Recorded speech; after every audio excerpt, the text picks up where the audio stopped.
त्याचं मला उत्तर दिलेलं आहे का? का दिलं नाही त्याचं उत्तर द्या. का उत्तर दिलं नाही तुम्ही? तुम्हाला जे लोकशाही दिवसशी जर एखादा अर्ज आला, इथे ते अतिरिक्त आयुक्त बसलेले होते त्या दिवशी, आम्ही लोकशाही दिनी अर्ज दाखल केल्यावर त्यांनी काय सांगितलं, तुमच्या अर्जावर आम्ही 7 दिवसामध्ये आम्ही तुम्हाला उत्तर देऊ. बोलले होते का नाही? तुम्ही समोर होते. जे बी असेल तर तुमची जबाबदारी नाही आहे का तुमची? लोकशाही दिवस हा तमाशा मांडलेला आहे का तुम्ही इथे? तमाशा आहे का सर्व की लोकांनी यायचं आणि अर्ज करायचा? साहेब हे एकदम, अहो साहेब मी तुम्हाला सांगतो साहेब, हे चुकीचं उत्तर देताय ना. हे नाही, हे जे उत्तर माझं समाधानकारक उत्तर द्यायला सांगितलं मी. तुमचं म्हणणं काय आहे? आमच्या एजन्सीवर अर्ज आलेला आहे. बरं, दुसरी गोष्ट तुम्ही त्यांच्याकडे उत्तर मागताय ना, एजन्सी म्हणून आम्हाला उत्तर मागा तुम्ही की तुमच्या विरोधात असा अर्ज आलेला आहे, त्यावर तुमचं म्हणणं काय? आम्हाला दिलंच आहे तुम्ही पत्र. लोकशाही दिवसाची थट्टा करून टाकली तुम्ही. थट्टा. उत्तर द्या मला. माझ्या लोकशाहीच्या दिवसाचा अर्ज दिलेला त्याचं उत्तर द्या. सर्व अधिकारी बसलेले तुम्ही, मेल अधिकारी, आम्हाला उत्तर द्या तुम्ही. याच्यावर का होत नाही कारवाई?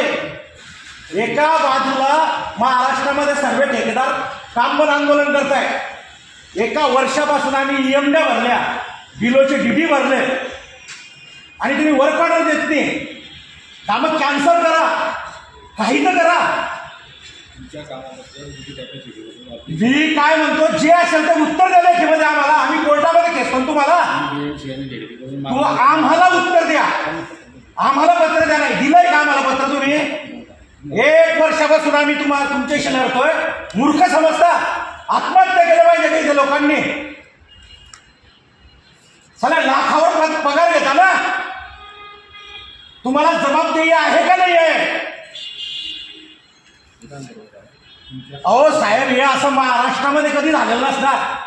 365 दिवस झाले माझे. किती?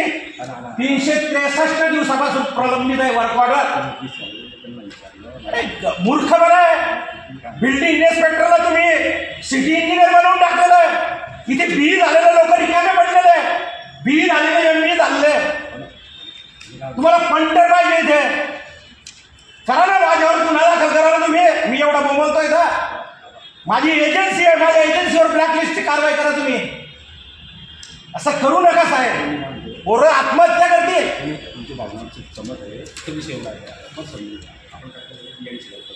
साहेब मी सांगतो तुम्हाला, त्यांनी मला तसं लेखी अहो साहेब का देऊ शकत नाही. अहो साहेब मी तुम्हाला एकदम शांततेमध्ये उत्तर देतो. मी तुम्हाला ते जे उत्तर द्यायचं म्हणतात ते कसं चुकीचं आहे. 365 दिवसापूर्वी जे टेंडर झालेलं आहे, ऐकून तर घ्या. त्या टेंडरची एका सिस्टीम असते. 45 दिवसाच्या आत तुमची फाईल झाली पाहिजे. यांच्याकडे अर्ज 350 दिवस झाल्यावर आलेला आहे चौकशी करा म्हणून.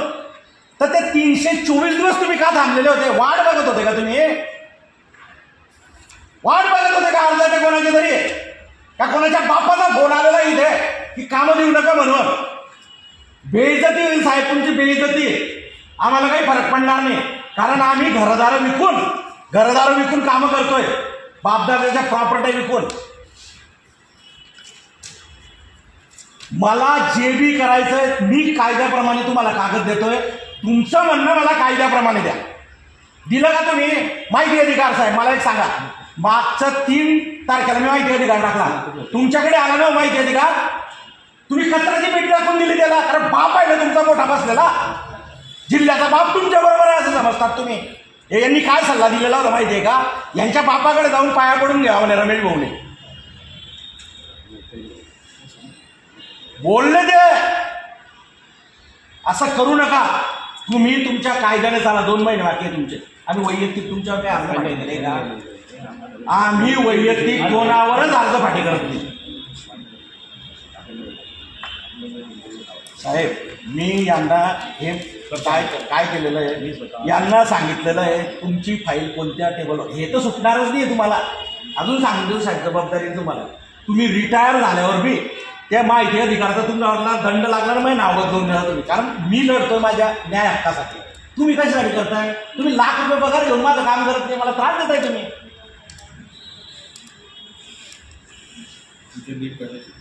मी काय म्हणतो, बीड कॅपिशन ऑब्जेक्शन किती दिवसापूर्वी आलं? किती दिवसापूर्वी आलं? अहो साहेब 1 महिन्यापूर्वी ऑब्जेक्शन आलं. माझे 10 महिने माझं कामाची वर्क ऑर्डर का थांबवली होती तुम्ही? तुम्ही सर्व सापडलेले, तुम्ही सुटत नाही. आणि हे 6.5 कोटीचे काम आहे, हे एक बी काम नाही भेटलं मला काहीच फरक पडत नाही. रमेश माणिक पाटील महानगरपालिकेच्या मेन गेटला ताला ठोकेल, ताला ठोकेल मी उद्याच्या दिवशी महानगरपालिकेला. यात मला तुम्ही माझ्या वर्क ऑर्डर का काढलेली नाही ते पत्र द्या. मी कायद्याने बोलतोय, मला तुम्ही माझ्यावर का अन्याय करत आहात याच आहे. दुसरा विषय, तुमच्याकडे झालेला आहे माहिती अधिकार माझा. मग त्या माहिती अधिकारमध्ये मी मागितलेली माहिती की माझ्या त्या कागदाच्या नसत्या द्या मला तुम्ही, माझ्या फायलीच्या का देत नाही तुम्ही? का लपवतं काय तुम्ही?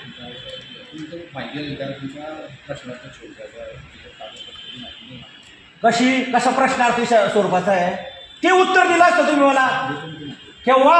झाला ना महिना पूर्ण, अपील करावी लागेल ना मला आता. तुमचं जे बी म्हणणं होतं तुम्ही गृहीत धरताय. तुम्ही असं गृहीत धरताय साहेब की कोणीच आमचं वाकडं करू शकत नाही, पण तुमचा बाप तो प्रवीण डेडाम बसलेला आहे वरती आता. त्याच्यामुळे सिरियसली घ्या तुम्ही. मला लेखीमध्ये उत्तर द्या तुम्ही जे द्यायचं ते. आणि तुम्हाला सांगतो मी, कोणीच कोणाला वाचवू शकत नाही बरं. एक रमेश माणिक पाटीलच्या विरोधात तुम्हाला जो सांगतो वर्क ऑर्डर देऊ नका, त्याने पत्र दिलेलं आहे का? मग मला सांगा तुम्ही माझ्या विरोधात, अहो बघा तुम्ही शाब्दिक बोला, मला सांगा तुम्ही माझ्या विरोधात अर्ज आलेला आहे. अर्ज किती दिवसापूर्वी आला? 1.5 महिन्यापूर्वी आला. हे 365 दिवसापासून ही एकच वर्क ऑर्डर बोलतो मी, ही का थांबवलेली आहे याचं उत्तर द्या तुम्ही मला. 365 दिवसापासून का थांबवले? हे 365 हे बघा, हे 300 दिवस झाले. म्हणजे आता परवाच्या दिवशी तुम्ही ज्या दिवशी उत्तर देणार त्या दिवशी पूर्ण 1 वर्ष होऊन जाणार आहे टेंडर काढायला. कसे उत्तर देतील साहेब? हे तुमचं आता हे 5 वर्षाचं सफाईचं टेंडर आहे, त्याच्यावर मी अर्ज दिला तर तुम्ही मला थांबवणार आहे का ते सफाईचं टेंडर? असं नाही होत, तसं करू नका. तुमचं मेहरबानी करा, करू नका तुम्ही. मी सांगून देतो तुम्हाला, कारण मी लढतोय माझ्या पोरांवर अन्याय होतो म्हणून. तुम्ही कशासाठी लढताय? तुम्ही तुमचं कर्तव्य पार पाडत नाही आहे. आणि ताला ठोकून देईल मी महानगरपालिकेला डायरेक्ट. म्हणजे कायदा आम्ही हातात घेतला म्हणून आमच्यावर गुन्हे दाखल करा. आणि हो, माझ्यावर BNC दाखल केलेली ना ती. TNC दाखल केलेली त्यांनी माझ्यावर. हा ना, मग ठीक आहे ना, करू द्या ना. यांचे कायद्याने तुम्ही करा. आम्ही कायद्याने करतो, तुम्ही कायद्याने करा. तुम्ही मला उत्तर देत नाही आहे आणि निरुत्तर आहे. सर्व सभागृह अधिकारी बाकीचे सर्व निरुत्तर आहे. तुम्ही कोणताच अधिकारी मला माझ्या अर्जावर उत्तर देऊ शकत नाही. हे तुमचं दुर्दैव आहे. काय सांगाल पाटील साहेब, आज महानगरपालिकेवरती आपण आरोप केलेले आहेत? आरोप करायचा विषय असा आहे साहेब की जळगाव महानगरपालिकेमध्ये एक टेंडर निघतात. मागच्या 1 वर्षापासून आमच्या नातेवाईकांच्या ते एजन्सी आहेत, यांनी 1 वर्ष झाले, 1 वर्षापासून जवळजवळ 18 कामं आहे. 18 कामं, या 18 कामांच्या वर्क ऑर्डर काढलेली नाही.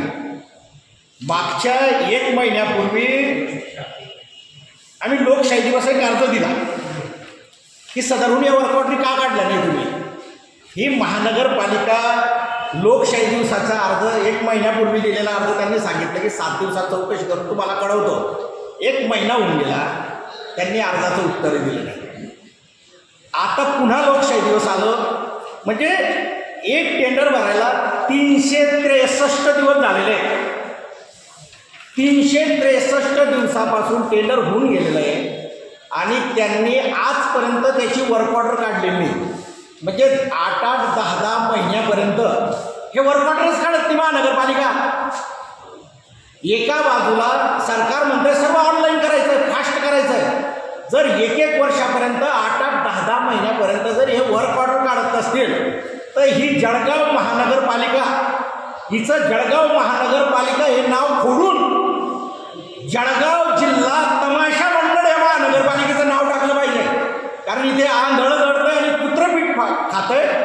2-3 वर्षापासून निवडणुका झालेल्या नाही, इथे कोणीच कोणाचं मालक नाही आहे, इथे माहिती अधिकारची दखल घेतली जात नाही, इथे फक्त महानगरपालिका ही भ्रष्टाचाराचं पुरण झालेलं आहे, पुरण.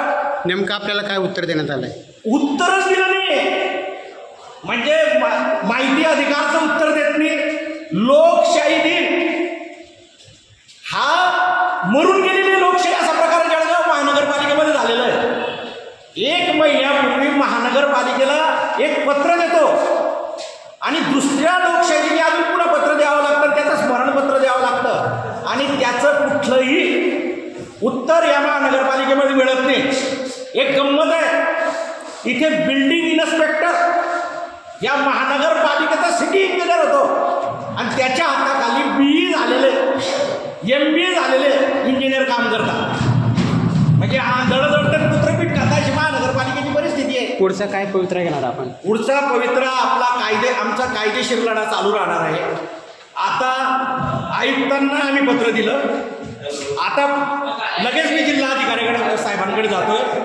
तेच पत्र जिल्हाधिकारी साहेबांनाही मागच्या लोकशाहीने दिलेलं होतं. त्यांनी सुद्धा यांना पत्र पाठवलं, पण या कलेक्टर साहेबांच्या पत्राला सुद्धा या महानगरपालिकेच्या पदाधिकाऱ्यांनी केराची टोपी दाखवलेली आहे. हे कोणालाच म्हणत नाही आणि याची चौकशी सविस्तर चौकशी झाली पाहिजे आणि जे जे कारणीभूत असतील त्यांना कठोर शिक्षा झाली पाहिजे. नाही तर एक वेळ असा येईल की हे जळगाव शहराचे नागरिक कंटाळतील आणि या महानगरपालिकेला, जळगाव महानगरपालिकेला ताला ठोकल्याशिवाय राहणार नाही, ताला.